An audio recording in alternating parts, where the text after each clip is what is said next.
ಸಂಕ್ರಾಂತಿ ವರ್ಷ ಭವಿಷ್ಯ ಕನ್ಯಾ ರಾಶಿ. ಕನ್ಯಾ ರಾಶಿಯಲ್ಲಿರತಕ್ಕಂಥ ವ್ಯಕ್ತಿಗಳಿಗೆ ಸಾಕಷ್ಟು ಅನುಕೂಲ ಅನಾನುಕೂಲ ಇದೆ ಅಂತ ಹೇಳಬೇಕು. ಕಾರಣ ಕನ್ಯಾ ರಾಶಿಯಲ್ಲಿ ಕೇತು ಇದ್ದಾನೆ. ಕೇತು ಇರೋದ್ರಿಂದ ಜ್ಞಾನಕಾರಕ ಅಂತ ಹೇಳಬೇಕು. ಪ್ರತಿಯೊಬ್ಬರಿಗೂ ಕೂಡ ಅನುಕೂಲ ಮತ್ತು ಅನಾನುಕೂಲ ಮಾಡತಕ್ಕಂಥ ಒಂದು ಇಚ್ಛಾಶಕ್ತಿ ಇರುವುದು ಅವರ ಯೋಚನೆಯಲ್ಲಿ ಮತ್ತು ಅವರ ಬುದ್ಧಿಯಲ್ಲಿ, ಅವರ ಒಂದು ಪ್ರಜ್ಞಾಶಕ್ತಿಯಲ್ಲಿ ಅಂತ ನಾವು ಹೇಳಬೇಕು. ಪ್ರತಿಯೊಬ್ಬರು ಕೂಡ ಒಳ್ಳೆಯದು ಕೆಟ್ಟದ್ದು ಒಂದು ಹಣೆ ಬರ ಅಂತ ನಾವು ಹೇಳ್ತೀವಿ. ಇನ್ನೊಂದು ನಮ್ಮ ಇಚ್ಛಾಶಕ್ತಿ ಅಂತ ಹೇಳ್ತೀವಿ, ಜ್ಞಾನಶಕ್ತಿ ಅಂತ ಹೇಳ್ತೀವಿ, ಕ್ರಿಯಾಶಕ್ತಿ ಅಂತ ಹೇಳ್ತೀವಿ. ಇಚ್ಛಾಶಕ್ತಿ, ಜ್ಞಾನಶಕ್ತಿ, ಕ್ರಿಯಾಶಕ್ತಿ ಇವೆಲ್ಲವೂ ಕೂಡ ಮನುಷ್ಯನ ಒಂದು ಯೋಚನೆಗೆ ಸಂಬಂಧಪಟ್ಟಂತಹದ್ದು. ಆ ಯೋಚನೆಯಲ್ಲಿಯೇ ನಮಗೆ ನಾವು ಒಳ್ಳೆಯದು ಮಾಡ್ಕೋಬೋದು, ಕೆಟ್ಟದ್ದು ಮಾಡ್ಕೋಬೋದು. ಆದರೆ ದೇವರು ಕೊಡ್ತಕ್ಕಂಥದ್ದು ಏನಿದೆಯಲ್ಲ, ನಮ್ಮ ಪೂರ್ವಾರ್ಜಿತ ಅಂತ ನಾವು ಹೇಳ್ತೀವಿ, ಅದರಿಂದ ನಾವು ಪಾರಾಗೋದು ಭಾಳ ಕಷ್ಟವಾಗಿದೆ.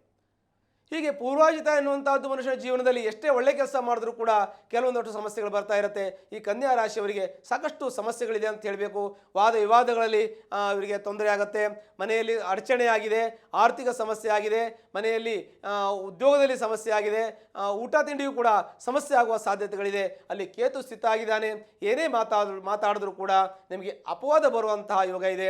ಮತ್ತು ಮನೆಯಲ್ಲಿ ಕೆಲವೊಂದಷ್ಟು ಕಳ್ತನ ಆಗ್ತಕ್ಕಂಥದ್ದು, ಕೆಲವೊಂದು ಕಳ್ಕೊಳ್ಳುವಂತಹದ್ದು.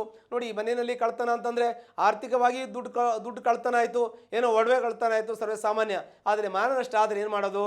ಈಗ ಮಾನನಷ್ಟ ಆಗುವಂಥದ್ದು ಕೂಡ ಒಂದು ನಷ್ಟ ಅಂತಲೇ ಹೇಳ್ತೀವಿ. ಅಪವಾದದ ಮೂಲಕ ಬಂದಾಗಲೂ ಕೂಡ ಒಂದು ಮಾನನಷ್ಟ ಅಂತ ಹೇಳ್ತೀವಿ. ಹೀಗೆ ಅಪವಾದ ಬರತಕ್ಕಂಥ ಜೊತೆಗೆ ಕೆಲವೊಂದಷ್ಟು ವಾದ ವಿವಾದಗಳಲ್ಲಿ ತಾವು ಭಾಗವಹಿಸಬಾರ್ದು ಅಂತೇಳಿ ತಮಗೆ ಸೂಚನೆಯನ್ನು ಕೊಡ್ತೀವಿ. ಯಾಕೆಂದರೆ ಕೇತು ಬಾಲ, ರಾಹು ತಲೆ ಅಂತ ಹೇಳ್ತೀವಿ. ರಾಹು ತಲೆ, ಕೇತು ಬಾಲ. ಅಂದರೆ ತಲೆ ಇರೋದು ರಾಹು, ಬಾಲಕ್ಕೆ ತಲೆ ಇಲ್ಲ, ಹಾಗಾಗಿ ಕೇತುಗೆ ತಲೆ ಇಲ್ಲ ಅಂತ ಹೇಳ್ತೀವಿ. ಆದರೂ ಕೂಡ ಅವನಿಗೆ ಜ್ಞಾನಕಾರಕ ಎನ್ನುವಂಥ ವಿಶೇಷವಾಗಿರ್ತಕ್ಕಂಥ ಒಂದು ಫಲ ಕೂಡ ಹೇಳ್ತೀವಿ. ಹಾಗಾಗಿ ಜ್ಞಾನಕಾರಕನಾಗಿರ್ತಕ್ಕಂಥವನು, ಜ್ಞಾನ ಹೆಚ್ಚಿದ್ರೂ ಸಮಸ್ಯೆ ಆಗ್ತದೆ. ನಾವು ಜಾಸ್ತಿ ತಿಳ್ಕೊಂಡೋದ್ರಿಂದ ಹೆಚ್ಚಿಗೆ ಚರ್ಚೆ ವಾದವನ್ನು ಮಾಡೋದ್ರಿಂದಾನು ಕೂಡ ನಮಗೆ ಕೆಲವೊಂದಷ್ಟು ಅಪಮಾನಗಳಾಗುತ್ತೆ, ಕೆಲವೊಂದಷ್ಟು ಅಪಜಯಗಳ ಜೊತೆಗೆ ನಮ್ಮ ಬಂಧುಗಳಿಂದ ನಾವು ವಿರೋಧವನ್ನು ಕಟ್ಟಿಕೊಂಡು ಅಲ್ಲೂ ಕೂಡ ದೂರ ಆಗುವಂತಹ ಯೋಗವೂ ಕೂಡ ಇರುತ್ತೆ. ಹಾಗಾಗಿ ಸಾಕಷ್ಟು ಯೋಚನೆಯನ್ನು ಮಾಡಿ ಮಾತಾಡಬೇಕು. ಅಪ್ಪಿತಪ್ಪಿಯೂ ಕೂಡ ಯಾವುದೇ ಮಾತನ್ನು ಹಿಡಿತಾ ಇಲ್ಲದೆ ಮಾತಾಡಿದ್ರೆ ಸಮಸ್ಯೆಗಳು ಬರುತ್ತೆ ಅನ್ನೋದರಲ್ಲಿ ಯಾವುದೇ ರೀತಿಯ ಸಂದೇಹ ಇಲ್ಲ. ಹಾಗಾಗಿ ಸಾಕಷ್ಟು ಯೋಚನೆ ಮಾಡಬೇಕು ಎನ್ನುವಂಥದ್ದು. ಎರಡನೇದಾಗಿ ದುಡ್ಡು ಕಾಸು ವಿಚಾರ ಬಂದಾಗ ನಾವು ಎರಡನೇದಾಗಿ ಯೋಚನೆ ಮಾಡೋದು ದುಡ್ಡಿಗೋಸ್ಕರ, ಜೀವನಕ್ಕೋಸ್ಕರ. ಹಾಗಾಗಿ ಧನಸ್ಥಾನ ಅಂತ ನಾವು ಏನು ಹೇಳ್ತೀವಿ, ಧನಸ್ಥಾನದ ಸಮಸ್ಯೆಗಳು ತಮಗಿರ್ತದೆ. ಧನಸ್ಥಾನಕ್ಕೆ ಅಷ್ಟಮ ಗುರುವಿನ ದೃಷ್ಟಿ ಇದೆ. ಅಷ್ಟಮ ಗುರುವಿನ ದೃಷ್ಟಿ ಇರೋದ್ರಿಂದ ನಷ್ಟ ಆಗ್ತದೆ. ದುಡ್ಡು ನಷ್ಟ ಆಗ್ತಕ್ಕಂಥದ್ದು, ಮಾನ ನಷ್ಟ ಆಗ್ತಕ್ಕಂಥದ್ದು, ಹೀಗೆ ಸಾಕಷ್ಟು ನಷ್ಟ ಬಂಧು ವಿರೋಧ ಆಗ್ತಕ್ಕಂಥದ್ದು, ತಮ್ಮ ದಾಯಾದಿಗಳಲ್ಲಿ ಮತ್ಸರ, ಮನಸ್ತಾಪ, ಅಸಮಾಧಾನ ಇವೆಲ್ಲ ಆಗ್ತಕ್ಕಂಥ ಯೋಗಗಳು ಕೂಡ ನಿಮಗಿರುತ್ತೆ. ಹಾಗಾಗಿ ನೀವು ಸಾಕಷ್ಟು ಯೋಚನೆ ಮಾಡಬೇಕು. ಯಾರನ್ನೂ ಕೂಡ ಕಳ್ಕೋಬಾರ್ದು. ಎಲ್ಲರ ಜೊತೆಗೂ ಪ್ರೀತಿ, ವಿಶ್ವಾಸ, ವಾತ್ಸಲ್ಯದಿಂದ ತಾವು ಮಾತಾಡಬೇಕು. ತಾವು ಯೋಚನೆ ಮಾಡಿ ವ್ಯವಹಾರವನ್ನು ಮುಂದುವರಿಯೋದು ಬಹಳ ಮುಖ್ಯವಾಗಿರ್ತಕ್ಕಂಥದ್ದು. ಆಸ್ತಿ ವಿಚಾರದಲ್ಲೂ ಸಾಕಷ್ಟು ಸಮಸ್ಯೆ ಇದೆ. ಒಂದು ಆಸ್ತಿ ತೊಗೋಬೇಕು ಅಂದರೆ ಎಷ್ಟು ಸಮಸ್ಯೆ ಇದೆಯೋ ಅಷ್ಟೇ ನಿಮ್ಮ ಆಸ್ತಿ ತೊಗೊಳ್ಳೋಕೆ ಸಮಸ್ಯೆ ಇದೆ. ನಿಮ್ಮ ಪುತ್ರಾಹಿತ ಆಸ್ತಿ ಬರಬೇಕು ಅಂದರೆ ನೀವು ಹೊಸದಾಗಿ ದುಡ್ಡು ಕೊಟ್ಟು ತೊಗೊಂಡಷ್ಟು ಸಮಸ್ಯೆಗಳಿದೆ ಅಂತ ನಿಮಗೆ ಹೇಳಬೇಕು. ಹಾಗಾಗಿ ಪಿತ್ರಾಹಿತ ಆಸ್ತಿ ವಿಚಾರದಲ್ಲೂ ಸಾಕಷ್ಟು ಸಮಸ್ಯೆಗಳಿದೆ. ಅದು ಕೂಡ ಗೊಂದಲ ಇದೆ. ಅದು ನಿಮಗೆ ಸಿಗೋದಿಲ್ಲ ಅಂತ ಹೇಳಬೇಕು. ಸಿಕ್ಕಿದ್ರೂ ಕೂಡ ನೀವು ಸಾಕಷ್ಟು ಖರ್ಚು ವೆಚ್ಚ ಹೋರಾಟಗಳನ್ನು ಮಾಡಿ ಅದನ್ನು ತೆಗೆದುಕೊಳ್ಬೇಕು. ನಿಮ್ಮ ಆಸ್ತಿಗೋಸ್ಕರ, ನಿಮ್ಮ ದುಡ್ಡುಗೋಸ್ಕರ, ನಿಮ್ಮ ಮನೆಗೋಸ್ಕರ ನೀವು ಹೋರಾಟ ಮಾಡಬೇಕು. ಇದು ವಿಶೇಷವಾಗಿರ್ತಕ್ಕಂಥ ಒಂದು ಸಮಸ್ಯೆ ಅಂತಲೇ ಹೇಳಬೇಕು. ಇದನ್ನು ನಾವು ಶುಭಫಲ ಅಂತ ಹೇಳಲಿಕ್ಕೆ ಆಗೋದಿಲ್ಲ. ಯಾಕೆಂದರೆ ಅನಾಯಾಸವಾಗಿ ಯಾವುದು ಬರ್ತಾ ಇಲ್ಲ. ನಿಮಗೆ ಬರಬೇಕಾದ್ದೇ ಬರ್ತಾ ಇಲ್ಲ. ದುಡ್ಡು ಕಾಸುಗಳು ನಿಮಗೆ ಬರ್ತಾ ಇಲ್ಲ. ನಿಮ್ಮ ಕಮಿಟ್ಮೆಂಟ್ಗಳು ಯಾವುದೂ ಆಗ್ತಾ ಇಲ್ಲ. ನಿಮಗೆ ಯಾವ ಕೆಲಸವೂ ಕೂಡ ಮುಂದುವರಿತಾ ಇಲ್ಲ. ಇದು ನಿಮ್ಮ ಸಮಸ್ಯೆಯಾಗಿದೆ. ಹೀಗೆ ಎಲ್ಲ ಕೆಲಸಗಳು ಮುಂದುವರಿಬೇಕು ಅಂದರೆ ಸಾಕಷ್ಟು ಸಮಸ್ಯೆಗಳನ್ನು ಎದುರಿಸ್ಕೊಂಡಬೇಕಾಗುತ್ತೆ. ಕೆಲವು ಕಾಲ ಆಯ್ತು ತಸ್ಮೈ ನಮಃ, ಕಾಲ ಬರುವವರೆಗೆ ಆ ಸಮಯಕ್ಕೋಸ್ಕರವಾಗಿ ನಾವು ಕಾಯಬೇಕಾಗತ್ತೆ. ಎಲ್ಲ ಸಮಯವೂ ಕೂಡ ನಮಗೆ ಪೂರಕವಾಗಿರೋದಿಲ್ಲ. ಎಲ್ಲ ಸಮಯವೂ ಕೂಡ ನಮಗೆ ವಿರುದ್ಧವಾಗಿ ಇರೋದಿಲ್ಲ. ಸಮಯ ಬಂದಾಗ ನಾವು ಆ ಕೆಲಸವನ್ನು ಮಾಡ್ಕೋಬೇಕಾಗಿದೆ. ಸ್ವಲ್ಪ ಸಮಯಕ್ಕೋಸ್ಕರ ತಾವು ಕಾಯಬೇಕು. ಈ ವರ್ಷದ ಒಂದು ಮೇ ನಂತರದಲ್ಲಿ, ಉತ್ತರಾರ್ಧದಲ್ಲಿ ಸ್ವಲ್ಪ ಮಟ್ಟಿಗೆ ಅನುಕೂಲ ಇದೆ. ಅನುಕೂಲ ಏನಿದೆ ಅಂದರೆ, ನೀವು ಎಷ್ಟೋ ಕೊಟ್ಟಿರ್ತಕ್ಕಂಥ ದುಡ್ಡು ಕಾಸು ವ್ಯವಹಾರಗಳೆಲ್ಲ ಬರಬೇಕು ಅಂದರೆ ನಿಮ್ಮ ಜಾತಕ ಕೂಡ ಚೆನ್ನಾಗಿರಬೇಕು. ಜಾತಕವನ್ನು ಕೂಡ ಪರಿಶೀಲನೆ ಮಾಡ್ಕೋಬೋದು, ಹಾಗೂ ಕೂಡ ಮುಂದುವರಿಬೋದು. ನೀವು ಮಾಡ್ತಕ್ಕಂಥ ವ್ಯವಹಾರದಲ್ಲಿ ಒಂದು ಹಿಡಿತ ಇಟ್ಕೊಂಡು ಮಾಡಿದ್ರೂ ಕೂಡ ನಿಮಗೆ ಅದು ಹೆಚ್ಚಿನ ಒಂದು ಫಲವನ್ನು, ಶುಭಫಲವನ್ನು ಕೂಡ ಅದು ನಿಮಗೆ ಕೊಡುತ್ತೆ ಅಂತ ಹೇಳಬೇಕು. ಇನ್ನು ಮನೆ ಕಟ್ಟಬೇಕು ಅಂತ ಇದ್ದೀರಾ, ಮನೆ ಕಟ್ಟೋಕ್ಕಾಗ್ತಾ ಇಲ್ಲ, ದುಡ್ಡು ಸಾಕಾಗ್ತಾ ಇಲ್ಲ, ಎಲ್ಲೋ ಸ್ವಲ್ಪ ದುಡ್ಡನ್ನು ಇಟ್ಕೊಂಡಿದ್ದೀರಾ. ಸ್ವಲ್ಪ ದುಡ್ಡು ಇಟ್ಕೊಂಡು ನಾನು ಮನೆ ಕಟ್ಟಬೇಕು ಅಂತ ಹೊರಟಿದ್ದೀರಾ, ಆದರೆ ಆ ದುಡ್ಡು ನಿಮಗೆ ಏನಕ್ಕೂ ಸಾಕಾಗೋದಿಲ್ಲ. ಸೈಟ್ ತೊಗೊಂಡ್ರೆ ಮನೆಗೆ ಸಾಕಾಗಲ್ಲ, ಮನೆ ತಗೊಂಡ್ರೆ ಸೈಟ್ ತೊಗೊಳಕ್ಕಾಗಲ್ಲ. ಎರಡೂ ತೊಗೋಬೇಕು ಅಂದರೆ ಸಾಲ ಮಾಡಬೇಕು, ಅಷ್ಟು ಸಾಲ ನಿಮಗೆ ಸಿಗ್ತಾ ಇಲ್ಲ, ಆ ಸಾಲ ಮಾಡೋಕ್ಕಾಗ್ತಾ ಇಲ್ಲ. ಈ ರೀತಿಯ ಒಂದು ಸಮಸ್ಯೆಗಳು ನಿಮಗಿದೆ. ನಿಮಗೊಂದು ಸ್ವಂತ ಮನೆ ಕಟ್ಟಬೇಕು ಅಂತ ಇರುತ್ತೆ, ಒಂದು ಕಾರ್ ತೊಗೋಬೇಕು ಅಂತ ಇರುತ್ತೆ.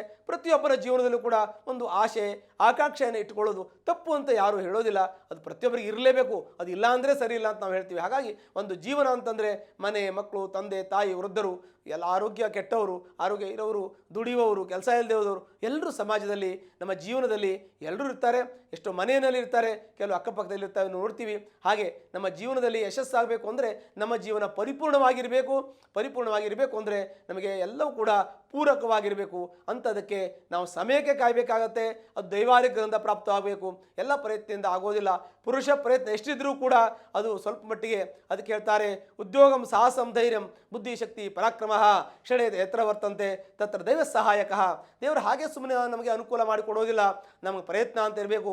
ಬುದ್ಧಿ ಕರ್ಮ ಅನುಸಾರಣೆ, ಭಗವಂತ ನಮಗೆ ಬುದ್ಧಿ ಕೊಟ್ಟಿದ್ದಾನೆ, ಬುದ್ಧಿಯನ್ನು ಉಪಯೋಗಿಸ್ಕೋಬೇಕು. ಬುದ್ಧಿ ಉಪಯೋಗಿಸಿ ನಾವು ಸರಿಯಾದ ಮಾರ್ಗದಲ್ಲಿ ಬುದ್ಧಿಯನ್ನು ಉಪಯೋಗಿಸ್ಕೊಂಡ್ರೆ ಅವೆಲ್ಲವೂ ಕೂಡ ನಮಗೆ ಪೂರಕವಾಗಿ ಬರುತ್ತೆ ಅನ್ನೋದರಲ್ಲಿ ಯಾವುದೇ ಸಂದೇಹ ಇಲ್ಲ. ಹೀಗೆ ಆಸ್ತಿ ವಿಚಾರವಾಗಿ ಗೊಂದಲ ಇದೆ, ಕೋರ್ಟು ಕಚೇರಿ ವಿಚಾರಗಳಲ್ಲಿ ಸ್ವಲ್ಪ ಗೊಂದಲ ಇದೆ. ನೀವು ಆಸ್ತಿ ತಗೋಬೇಕು, ಏನಾದ್ರು ಮನೆ ಫ್ಲಾಟು ಖರೀದಿ ಮಾಡಬೇಕು, ಕೃಷಿ ಜಮೀನು ತಗೋಬೇಕು ಅಂದರೆ ಕಾಗದಪತ್ರ ನೋಡ್ಕೋಬೇಕು. ನಿಮಗೆ ಕಾಗದಪತ್ರಕ್ಕೆ ಸಂಬಂಧಪಟ್ಟಂತೆ ಕಾನೂನು ತೊಂದರೆಗಳು ಕಂಡು ಬರುತ್ತೆ. ಹಾಗಾಗಿ ಕಾನೂನು ಸಲಹೆಯನ್ನು ತೆಗೆದುಕೊಂಡು ಆ ರೀತಿ ಮುಂದುವರಿಯೋದು ಭಾಳ ಉತ್ತಮವಾಗಿರ್ತಕ್ಕಂಥದ್ದು ಅಂತ ಹೇಳಬೇಕು. ಮತ್ತು ಕೋರ್ಟು ಕಚೇರಿ ವ್ಯಾಜ್ಯ ಬಂದಾಗ ಶತ್ರು ಧ್ವಂಸ ಆಗುವಂಥ ಯೋಗವೂ ಕೂಡ ನಿಮಗಿರುತ್ತೆ, ಇಲ್ಲ ಅಂತಲ್ಲ.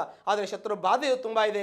ಅಂತ ಶತ್ರು ಬಾಧೆ ಜೊತೆಗೆ ಆರೋಗ್ಯದ ಕಿರಿಕಿರಿ ಇರುತ್ತೆ. ನಿಮಗೆ ಶೀತಕ್ಕೆ ಸಂಬಂಧಪಟ್ಟಂಥದ್ದು, ನರಕ್ಕೆ ಸಂಬಂಧಪಟ್ಟಂಥದ್ದು, ಮಾನಸಿಕವಾಗಿರ್ತಕ್ಕಂಥ ಒಂದು ತೊಂದರೆಗಳು, ಅದರ ಜೊತೆಗೆ ಕೆಲವೊಂದು ENT ಪ್ರಾಬ್ಲಮ್ಗಳಿರುತ್ತೆ.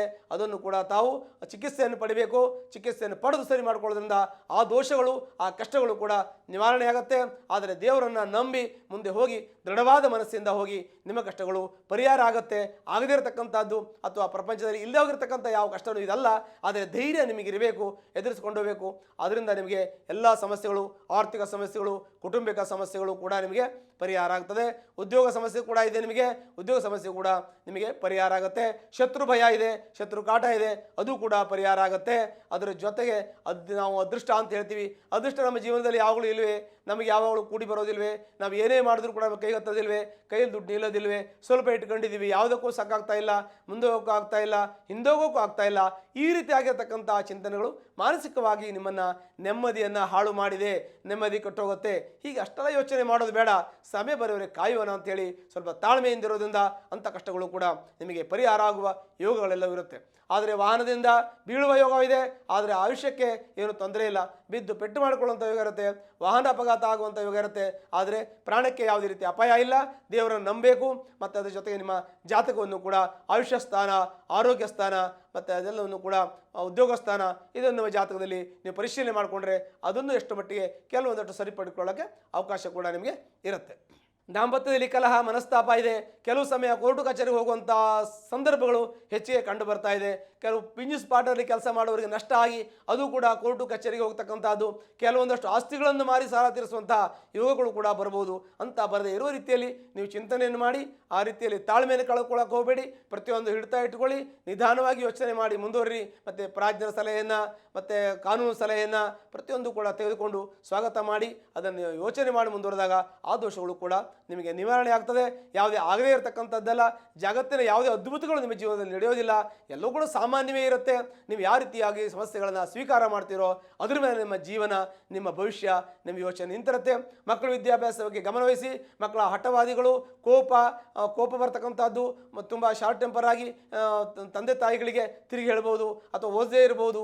ಅದೆಲ್ಲವೂ ಕೂಡ ಈ ಸಂದರ್ಭದಲ್ಲಿ ನಿಮಗೆ ಅಂಥ ಒಂದು ಸಂದರ್ಭಗಳು ಬರ್ಬೋದು. ಹಾಗಾಗಿ ಅವರಿಗೆ ಯಾವುದೇ ರೀತಿಯಲ್ಲಿ ಮಕ್ಕಳನ್ನು ದಂಡಿಸದೆ ಪ್ರೀತಿ ವಿಶ್ವಾಸಕ್ಕೆ ತಗೊಂಡು ಪ್ರೀತಿಯಿಂದ, ವಿಶ್ವಾಸ, ವಾತ್ಸಲ್ಯದಿಂದ ಅವರಿಗೆ ಬುದ್ಧಿ ಹೇಳಿ ಮಕ್ಕಳು ಒಳ್ಳೆ ವಿದ್ಯಾವಂತರು, ಬುದ್ಧಿವಂತರು ಆಗ್ತಾರೆ, ಆಗುವಂಥ ಯೋಗ ಇರುತ್ತೆ.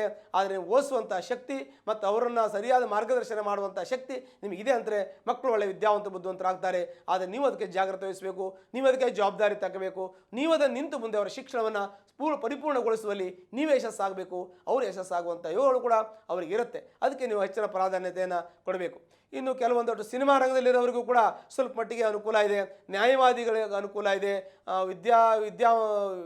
ವಿದ್ಯಾರ್ಥಿಗಳಿಗೆ ಅಧ್ಯಾಪಕರಿಗೆ ಸ್ವಲ್ಪ ಮಟ್ಟಿಗೆ ಈ ಒಂದು ವರ್ಷದ ಉತ್ತರಾರ್ಧ ಸ್ವಲ್ಪ ಮಟ್ಟಿಗೆ ಅನುಕೂಲ ಇದೆ ಅಂತ ಹೇಳಬೇಕು. ರಾಜಕೀಯ ವರ್ಗದಲ್ಲಿ ಕೆಲಸ ಮಾಡೋರಿಗೆ ಸ್ವಲ್ಪ ಮಟ್ಟಿಗೆ ಗೊಂದಲ ಇದೆ ಅಂತ ಹೇಳಬೇಕು. ರಾಜಕೀಯವಾಗಿ ಸ್ವಲ್ಪ ಯೋಚನೆ ಮಾಡುವಂಥವ್ರು, ಚಿಂತನೆ ಮಾಡುವಂಥವರಿಗೆ ಸ್ವಲ್ಪ ಮಟ್ಟಿಗೆ ಸಮಸ್ಯೆಗಳು, ಗೊಂದಲಗಳು, ಅಸಮಾಧಾನಗಳು, ಅತೃಪ್ತಿ ಇವೆಲ್ಲ ಕೂಡ ಸ್ವಲ್ಪ ಮಟ್ಟಿಗೆ ಇರುತ್ತೆ ಅಂತ ನಾವು ಸೂಚನೆಯನ್ನು ಕೊಡ್ಬೋದು. ಇನ್ನು ಕೆಲವೊಂದಷ್ಟು ಬಿಸ್ನೆಸ್ ಮಾಡೋರು ಅಂತ ಹೇಳ್ತೀವಿ, ಅಂಥ ಬಿಸ್ನೆಸ್ ಮಾಡೋರಿಗೆ ಆರ್ಥಿಕವಾಗಿ ಸ್ವಲ್ಪ ಮಟ್ಟಿಗೆ ಅನಾನುಕೂಲ ಆಗುತ್ತೆ, ಅವರಿಗೂ ಸ್ವಲ್ಪ ನಷ್ಟ ಆಗುವಂಥದ್ದು, ಇಲ್ಲ ಲಾಭ ಕಮ್ಮಿ ಬರ್ತಕ್ಕಂಥ ಇವು ಕೂಡ ಈ ಬಿಸ್ನೆಸ್ ಮಾಡೋರಿಗೆ, ಒಂದು ಉದ್ಯೋಗ ಮಾಡೋರಿಗೂ ಕೂಡ ಇರುತ್ತೆ. ವೃತ್ತಿ ಮಾಡುವವರು ಅಂದರೆ ಜಾಬ್ ಮಾಡುವಂಥವ್ರಿಗೆ ಜಾಬ್ ಕಳೆದೋಗ್ತಕ್ಕಂಥದ್ದು, ಅಂದರೆ ಅವರಿಗೆ ವೃತ್ತಿಯಲ್ಲಿ ಅವ್ರನ್ನ ತೆಗೆದುಹಾಕೋದು ಅಥವಾ ಇವ್ರು ಬಿಡೋದು ಅಥವಾ ಬಿಟ್ಟವ್ರಿಗೆ ಹೊಸ್ದಾಗಿ ಸಿಗದೇ ಇರೋದು, ಹೊಸದಾಗಿ ಇವಾಗ ವಿದ್ಯಾಭ್ಯಾಸವನ್ನು ಮುಗಿಸ್ಕೊಂಡು ಬಂದವರು ಕೆಲವೊಂದಷ್ಟು ಕೆಲಸಗಳನ್ನು ಹುಡುಕ್ತಾ ಇರ್ತಾರೆ, ಅಂಥವ್ರಿಗೆ ಸಿಗೋಕ್ಕೆ ಲೇಟ್ ಆಗೋದು ಇವೆಲ್ಲವೂ ಕೂಡ ಈ ವರ್ಷದ ಪೂರ್ವಾರ್ಧದಲ್ಲಿರ್ತದೆ. ಉತ್ತರಾರ್ಧದಲ್ಲಿ ಪ್ರಯತ್ನ ಪಟ್ಟಾಗ ಸ್ವಲ್ಪ ಮಟ್ಟಿಗೆ ಅನುಕೂಲ ಹೆಚ್ಚಿಗೆ ಇದೆ ಅಂತ ಹೇಳಬೇಕು. ಈ ರೀತಿಯಾಗಿ ಕನ್ಯಾ ರಾಶಿಯಲ್ಲಿರ್ತಕ್ಕಂಥ ವ್ಯಕ್ತಿಗಳಿಗೆ ಸ್ವಲ್ಪ ಮಟ್ಟಿಗೆ ಕಷ್ಟನೂ ಇದೆ, ನಷ್ಟನೂ ಇದೆ, ದುಃಖನೂ ಇದೆ, ಪರಿಹಾರನೂ ಇದೆ. ಹೀಗೆ ಇದಕ್ಕೆ ಸಂಬಂಧಪಟ್ಟಂಥವರು ಪರಿಹಾರವನ್ನು ಮಾಡ್ಕೊಳ್ಳೋದ್ರಿಂದ ಅಂದರೆ ಹತ್ತಿರಲಿರ್ತಕ್ಕಂತಹ ವೆಂಕಟೇಶ್ವರ ಸ್ವಾಮಿ ದೇವಸ್ಥಾನಕ್ಕೆ ಹೋಗಿ ಹೆಸರು ಬೇಳೆಯನ್ನು ಹಸಿರು ಬಟ್ಟೆಯಲ್ಲಿ ಇಟ್ಟು ಫಲತಾಂಬೂಲ ದಕ್ಷಿಣೆಯನ್ನು ಕೊಟ್ಟು ಪ್ರದಕ್ಷಿಣೆ ನಮಸ್ಕಾರವನ್ನು ಮಾಡಿ ಭಗವಂತನಲ್ಲಿ ಪ್ರಾರ್ಥನೆ ಮಾಡಿಕೊಂಡು ಬರೋದ್ರಿಂದ ಸರ್ವದೋಷಗಳು ಕೂಡ ನಿವಾರಣೆ ಹೊಂದಿ ಸುಖ ಸಮೃದ್ಧಿ ಎಲ್ಲವೂ ಕೂಡ ನಿಮಗೆ ನೆಲೆಸುತ್ತೆ. ಶುಭವಾಗಲಿ. ಅನುಕ್ಷಣದ ಸುದ್ದಿಗಳಿಗಾಗಿ ವಿಸ್ತಾರ ನ್ಯೂಸ್ ಯೂಟ್ಯೂಬ್ ಚಾನೆಲ್ ಸಬ್ಸ್ಕ್ರೈಬ್ ಮಾಡಿ.